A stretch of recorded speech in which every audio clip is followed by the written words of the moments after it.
আসসালামু আলাইকুম রহমতুল্লাহি ওয়া বারাকাতুহু। প্রিয় দেশবাসী, বাংলাদেশ জাতীয় জনতা পার্টির পক্ষ থেকে সবাইকে স্বাগতম। আজকে আমরা কথা বলবো জুলাই আন্দোলন নিয়ে। জুলাইতে সারা বাংলাদেশের মানুষ আওয়ামী লীগ ব্যতীত, আওয়ামী লীগ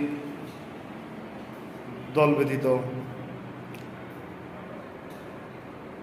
পুরা বাংলাদেশের যতগুলো দল আছে সবগুলা অংশগ্রহণ করছে।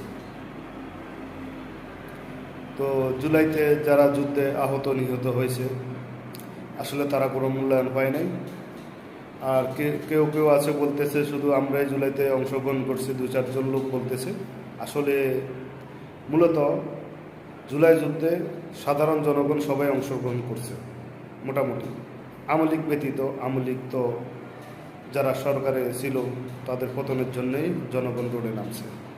তো কিছু কিছু লোক, কেন কয়েকজন লোক খালি তাদের নিজেদের জুলাই যোদ্ধা দাবি করছে, তারা কি 2-4 জনকে যুদ্ধ করে কি সরকার পতন করেছে স্বৈরাচারের বিরুদ্ধে? না, কখনোই না। লক্ষ লক্ষ মানুষ রোডে নামছে, সকল স্তরের মহিলা, পুরুষ, বৃদ্ধ, ইয়ং জেনারেশন, যত শ্রেণীর লোক আছে সবাই এই যুদ্ধে আন্দোলনে অংশগ্রহণ করছে।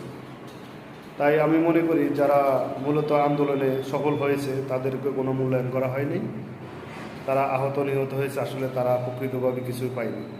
আর যারা এগুলার নাম বিক্রি করে খাইতেছে, অনেকে জুলাই যোদ্ধা বলতেছে, জুলাইয়ের আন্দোলনকারী বলতেছে, তারা আসলে হাজার হাজার কোটি কোটি টাকা বাংলাদেশকে লুটপাট করে নিয়ে গেছে।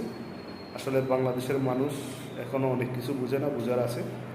তো আমাদের যে কোনো দেশের সরকার যেখানে ভোট কারচুরি হয়, অবশ্যই বাংলাদেশের জনগণ তার বিরুদ্ধে রুখে দাঁড়াবে। বাংলাদেশের ভোটারের অধিকার বাংলাদেশের সকল জনগণের আছে। তাই সকল জনগণ একত্রিত হয়ে এই জুলাই আন্দোলনে অংশগ্রহণ করেছে। তাই এটা সবারই প্রাপ্য, সবাই এই আন্দোলনে অংশগ্রহণ করছে। তো আমি মনে করি এটা কিছু কিছু লোক যারা বলে আমরা জুলাই জুলাই বলতেছি, ওই সাধারণ জনগণ যারা সকল শ্রেণীর মানুষ, তারা তো এগুলো বলে না, আর তারা তো এগুলো নিয়ে বিজনেস করে না। তো এগুলা থেকে ফিরে আসতে হবে। যারা জুলাই আন্দোলনকারী দেশের জন্য কিছু করছে তাদেরকে আসলে মূল্যায়ন করতে